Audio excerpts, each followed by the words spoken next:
My question is to the Minister for Immigration and Border Protection.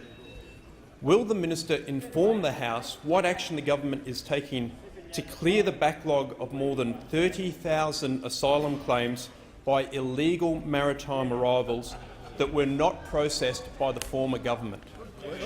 I call the Honourable the Minister for Immigration and Border Protection.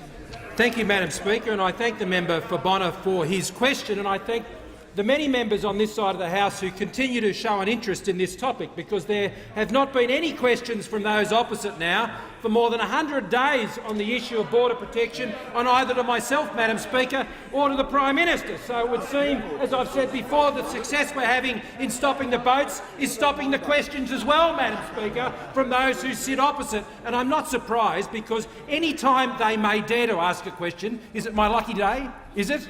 Is it?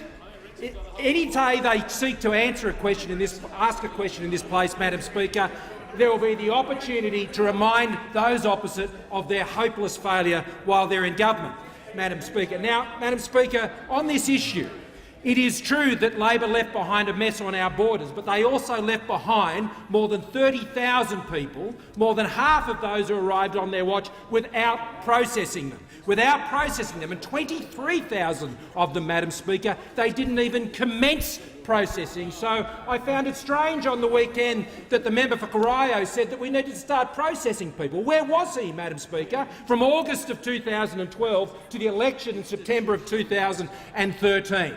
Completely absent, I'm sure, Madam Speaker, but we're getting on with the job, and the way we're getting on with the job, first of all, you don't add to the problem.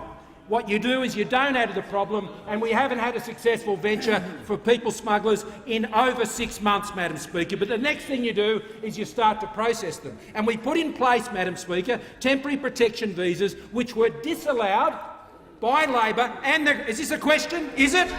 Is there a chance? The Minister will resume his seat, and the member for Corio on a point of order.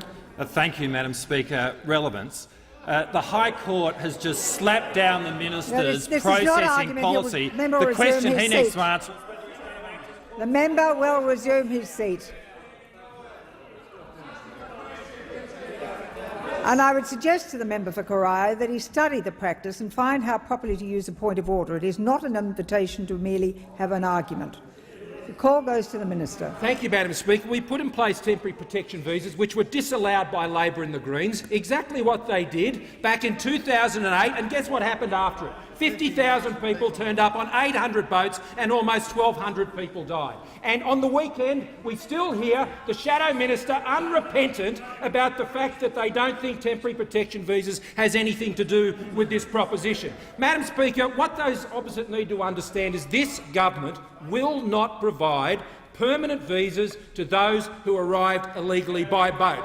Won't happen, not ever. And if you want to try me on it, you try me on it. The people smugglers have tried this government on these issues, Madam Speaker, and they have failed, and we are prevailing. They want to try and intimidate this side on border protection. Do your best, because you will fail, because this government will not buckle on our borders. We will not buckle to people smugglers. We will not roll over to the chanting and choruses that come from around the country calling on people to roll back border protection measures. We know the Labor Party will do it. We know the Labor Party will do it every time, but this government will never buckle on our borders, ever.